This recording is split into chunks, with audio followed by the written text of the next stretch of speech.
Olá! Que bom ter vocês conosco. Nós somos uma IA desenvolvida pelo site Ponto Geek. Curadoria de conteúdo humana por Gordo Geek. Eu sou o Eduardo. E eu sou a Jéssica. Bem-vindos à nossa análise de hoje. Hoje o papo é sobre a Fry's Electronics, uma gigante que marcou época, principalmente lá no Vale do Silício, né? Temos bastante material aqui para entender essa história toda. Isso aí. A ideia é mergulhar a fundo na ascensão e, bom, na queda dessa empresa que foi um ícone. Vamos tentar responder as perguntas que surgiram das nossas fontes e entender o que fez a Fry ser tão especial e o que levou ao fim dela. Legal. Para começar, quando e onde ela surgiu? Pergunta básica, né? Sim. Olha, a Fry's nasceu em 17 de maio de 1985 e o lugar não podia ser mais apropriado, Sunnyvale, Califórnia, bem no coração do Vale do Silício. Faz todo sentido. E quem estava por trás disso? Quem fundou a empresa? Foram 3 irmãos, o John, o Randy e o David Fry. E junto com eles, uma pessoa que foi super importante, a Catherine Calder, mais conhecida como Cat. Foram os 4 fundadores. Interessante. E qual era o cenário na época? O que estava rolando ali em 85, no Vale do Silício? Era o auge da efervescência tecnológica, né? Computadores pessoais começando a bombar, muita inovação. E tem um detalhe, a família Fry já tinha experiência no varejo. Ah, é? Com o quê? O pai deles, o Charles Fry, tinha uma rede de supermercados, a Fry's Food Stores. Ele vendeu essa rede em 1972 e distribuiu uma parte do dinheiro para os filhos, coisa de $1 milhão para cada um. Nossa, um belo capital inicial, então. Exato. E aí veio a sacada do John Fry. Por que não usar esse modelo de supermercado com muita variedade, tipo one-stop shop, só que para eletrônicos? Ele juntou o dinheiro dele com o dos irmãos e da Catsy. Que visão! E essa Catsy Calder, qual foi o papel dela especificamente? Olha, fundamental. As fontes indicam que ela cuidava de áreas-chave: marketing, merchandising, compras, RH, até a parte legal. E isso numa indústria que, naquela época, era quase que totalmente masculina, né? Ela foi bem pioneira. Muito bom destacar isso. E o que eles vendiam no começo? Quais eram os primeiros produtos nas prateleiras? Era uma mistura bem interessante. Vendiam componentes eletrônicos, sabe? Circuitos integrados, resistores, capacitores, coisas bem específicas para quem montava ou consertava equipamentos. Tipo para engenheiros e robistas mesmo. Exatamente. E também equipamentos de teste, softwares, computadores, claro. E não parava aí. Livros técnicos, revistas especializadas e até lanchinhos, salgadinhos, refrigerantes. A ideia era que o cara entrasse lá e achasse tudo o que precisasse. O verdadeiro one-stop shop tecnológico. Li algo sobre vender em processadores direto ao consumidor, é isso? Sim, e isso era incrível na época. Você podia ir lá e comprar um microprocessador tipo um Intel 8286 direto na prateleira. Algo impensável em outros lugares. Era o paraíso dos geeks. Imagino. E sobre o investimento inicial? Então, ficou claro. Veio da herança da venda dos supermercados do pai, certo? Os 4 juntaram seus recursos. Isso. Foi um negócio familiar desde o começo. Cada um dos 4 fundadores entrou com o capital que recebeu do Charles Fry. Legal. Agora, avançando um pouco. A empresa cresceu bastante. Chegou a ter IPO, abrir capital na bolsa? E se sim, quanto arrecadou? Então, essa é uma pergunta que muita gente faz, mas a resposta é não. A Fry's Electronics permaneceu uma empresa privada, de controle familiar, durante toda a sua existência. Ah, então nada de IPO. Nada de IPO. Portanto, não houve arrecadação de fundos por esse meio. Eles se financiaram com os próprios lucros e talvez empréstimos bancários ao longo do tempo, mas sempre como empresa fechada. Entendi. E em que segmentos exatamente ela atuava? Era só varejo? O foco principal sempre foi o varejo de eletrônicos e componentes de computador. Essa vasta gama de produtos que a gente falou. Mas eles também ofereciam alguns serviços. Tipo o quê? Reparo de computadores, por exemplo. Montagem de PCs customizados, sabe? O cliente escolhia as peças e eles montavam. E também instalação de eletrônicos em carros, som automotivo e coisas assim. Bem completo. E a atuação geográfica? Ficaram só nos Estados Unidos ou chegaram aí para outros países, tipo Europa, Brasil? Não, a operação foi exclusivamente nos Estados Unidos. Eles nunca cruzaram as fronteiras. Entendi. E dentro dos Estados Unidos, como foi a expansão? Começaram na Califórnia, claro. A primeira expansão para fora da Bay Area foi em 1992. No auge, chegaram a ter 34 lojas espalhadas por 9 estados. A maior concentração sempre foi na Califórnia e no Texas. E eles fizeram aquisições importantes nesse processo. Fizeram, sim. Uma bem marcante foi a compra das lojas da rede Incredible Universe, em 1997, que também eram gigantes e tinham foco em experiência. E em 2001, compraram a Siberian Outpost. Siberian Outpost. Isso foi para entrar no e-commerce, né? Exatamente. Foi a grande aposta deles para começar a vender online, uma área onde, como a gente vai ver, eles tiveram bastante dificuldade depois. Também compraram a Egghead Software e a Outpost.com em momentos diferentes. Certo. Vamos falar de competição, então. Quem eram os concorrentes da Fry's? Mudou muito ao longo do tempo? Mudou demais. No início, a concorrência era mais pulverizada, lojas locais especializadas em eletrônica ou informática. Mas logo surgiram as grandes redes nacionais. Quem, por exemplo? Circuit City, Good Guys, CompuSA, Computer City. Várias dessas, aliás, também acabaram fechando as portas ao longo dos anos, né? O varejo de eletrônicos sempre foi muito competitivo. E nos últimos anos, antes do fechamento, quem era a pedra no sapato da Fry's? Aí a briga principal era com a Best Buy, que conseguiu se adaptar melhor ao cenário digital. E, claro, a concorrência esmagadora da Amazon e de outras lojas puramente online. O e-commerce foi um desafio gigantesco para a Fry's. Falando em produtos, qual era o carro-chefe? E o volume era grande mesmo? O diferencial era justamente a amplitude e a profundidade do estoque. Não tinha um único carro-chefe, mas sim a capacidade de oferecer tudo. Estimativas falam em cerca de 50 mil itens diferentes por loja. 50 mil? É muita coisa. Muita coisa mesmo. Desde os últimos lançamentos de TVs e computadores, até aquele cabo específico, aquele componente que você só achava lá. Era o paraíso dos nerds por isso. Era onde a coisa ficava interessante de verdade, sabe? Você encontrava o inesperado. E em termos financeiros, qual era o faturamento? Eles davam lucro? Como era empresa fechada, os números exatos de lucro são difíceis de confirmar, não eram divulgados.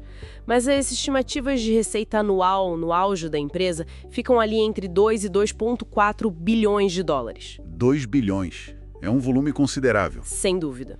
Uma das fontes menciona uma receita por funcionário de cerca de 171 mil dólares, o que dá uma ideia da escala. Mas sobre o lucro líquido, as fontes não detalham. E market share? Eles chegaram a ter uma fatia significativa do mercado de varejo de eletrônicos? É outra informação que, por ser empresa privada, não temos com precisão. As fontes não especificam um percentual de mercado. Certamente era um player relevante, especialmente na Califórnia e Texas. Mas o market share nacional exato é desconhecido. Ok. E quanto valia a empresa? Teve um pico, um vale e agora? Bom, o valor de uma empresa privada flutua e não é público, né? Não temos um número exato para o pico de valor.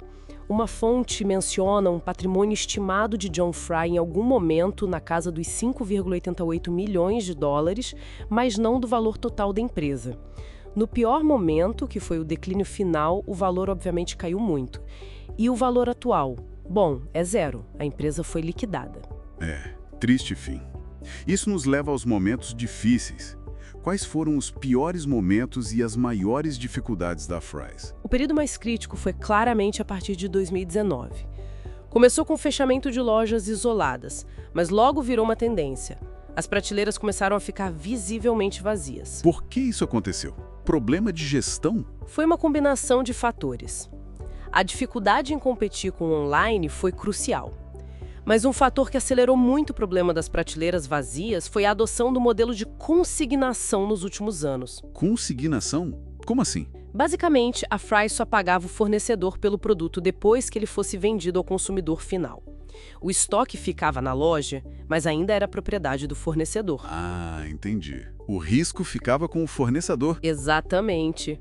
Com as vendas caindo e a situação financeira da Fry's piorando, os fornecedores ficaram com medo de não receber e começaram a puxar o freio. Pararam de mandar produtos. Isso criou um ciclo vicioso. Menos produto, menos cliente, menos venda, menos confiança do fornecedor. E aí veio a pandemia para complicar tudo de vez. Foi o golpe de misericórdia. A pandemia de Covid-19 em 2020 e 2021 afetou todo o varejo físico e acelerou a mudança para online. Para a Fry's, que já estava cambaleando, foi fatal. Levou ao fechamento abrupto e definitivo em 24 de fevereiro de 2021. Um fim bem melancólico. Mas nem tudo foram dificuldades. Quais foram os grandes acertos da empresa ao longo da história? Com certeza tiveram muitos acertos. O principal lá no começo foi o próprio modelo de negócio. O one-stop shop para tecnologia, com uma seleção de produtos incrivelmente vasta e profunda. Isso era muito inovador. E a localização inicial, né? Começar no Vale do Silício em 85. Perfeito. Estavam no lugar certo, na hora certa, atendendo a um público que precisava daquilo. Outro grande acerto foram as aquisições estratégicas iniciais, como a da Incredible Universe, que ajudou a consolidar a presença deles. E não podemos esquecer das lojas temáticas. Isso foi um diferencial enorme, né? Sem dúvida. Esse foi um dos maiores acertos em termos de marketing e experiência do cliente. Criar aquelas lojas imersivas, cada uma com um tema diferente, Egito Antigo, Velho Oeste, Atlântida, OVNI, Templo Azteca, isso transformava a compra numa experiência quase um passeio. Era memorável. Mas e os erros?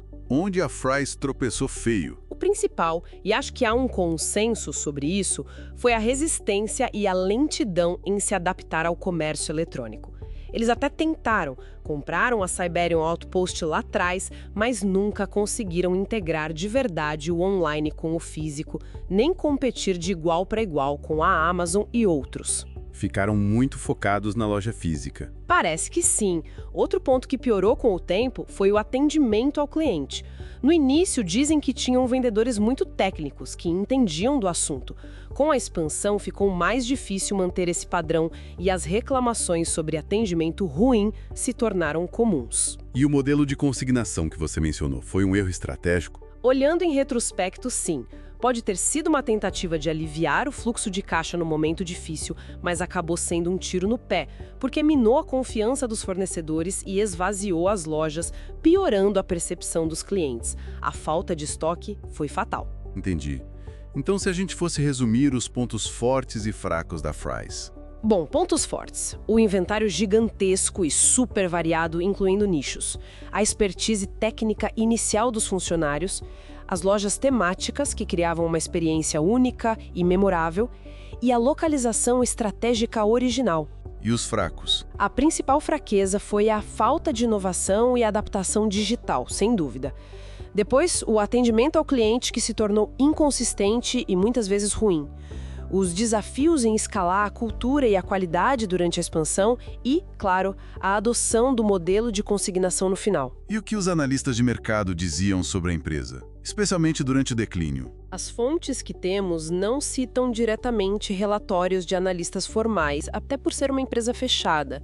Mas a narrativa do declínio, a comparação constante com a Best Buy, que conseguiu se adaptar melhor ao online, e a Amazon, tudo isso reflete implicitamente a análise do mercado sobre as falhas estratégicas da Fry's, principalmente na questão digital. Faz sentido. E você mencionou as lojas temáticas. Tem mais alguma história curiosa ou engraçada sobre a Fry's? As lojas temáticas são um capítulo à parte. Além dos temas visuais, como a esfinge gigante na loja de Campbell ou o OVNI caído na loja de Burbank, tinha a cultura da escada rolante, onde dizem que os funcionários tinham que usar a escada normal para deixar a rolante livre para os clientes. Curioso. Tinha também o deli dentro de algumas lojas, famoso pelos sanduíches de pastrame, algo totalmente inesperado numa loja de eletrônicos, e a própria experiência de ir à Fry's era uma história para muita gente. Era um playground para entusiastas de tecnologia, um lugar para levar a família no fim de semana só para ver as novidades e a decoração maluca. Era parte da cultura do Vale do Silício, né? Com certeza, marcou uma geração ali. Ok, então, recapitulando o estado atual. A empresa não existe mais. Fechou em fevereiro de 2021, certo? Exato. Fechou permanentemente e passou por um processo de liquidação para pagar aos credores. Não sobrou nada da operação. Portanto, desafios futuros não existem para a empresa em si. Mas quais lições os empresários e o mercado podem tirar dessa história toda? Olha, acho que a principal lição é a importância crucial da adaptação. O mundo muda, a tecnologia muda, o comportamento do consumidor muda. Quem não se adapta, mesmo sendo gigante e tendo uma marca forte, corre o risco de ficar para trás. A Fry's é um exemplo clássico disso, especialmente na transição para o digital. A complacência pode ser fatal. Exatamente. Outra lição é o valor da experiência do cliente. As lojas temáticas foram um acerto, mas quando o atendimento decaiu e as prateleiras esvaziaram, a experiência se deteriorou e os clientes foram embora. Não basta ter um bom conceito inicial, é preciso manter a execução. E a questão financeira, o modelo de consignação? Mostra os perigos de certas estratégias financeiras, especialmente quando a confiança dos parceiros é minada. E, por fim, acho que fica a lição sobre a importância de uma cultura organizacional forte e consistente, algo que parece ter se perdido um pouco na Fry's com a expansão rápida. Muitas lições importantes mesmo. É uma trajetória fascinante, né? Uma empresa que foi sinônimo de paraíso tecnológico para muita gente, um ícone cultural, mas que não conseguiu navegar a onda digital. O estudo de caso poderoso sobre inovação, adaptação e os desafios do varejo. Exato. A história da Fry's é um lembrete de que nenhum império é eterno no mundo dos negócios, principalmente na tecnologia. Mostra como é difícil se manter relevante quando as regras do jogo mudam tão rápido. E deixa aquela reflexão final, né? No mundo cada vez mais dominado pelo e-commerce, pela conveniência e pela velocidade do digital, será que ainda existe espaço para experiências de varejo físicas tão ricas, tão temáticas, quase teatrais, como eram as lojas da Fry's? Pois é. Ou será que essa era do varejo como entretenimento em grande escala ficou mesmo para trás, substituída pela eficiência do clique e da entrega rápida? Fica aí a pergunta. Será que veremos algo parecido ressurgir, talvez de uma forma nova, adaptada aos tempos atuais? Uma boa questão para a gente pensar.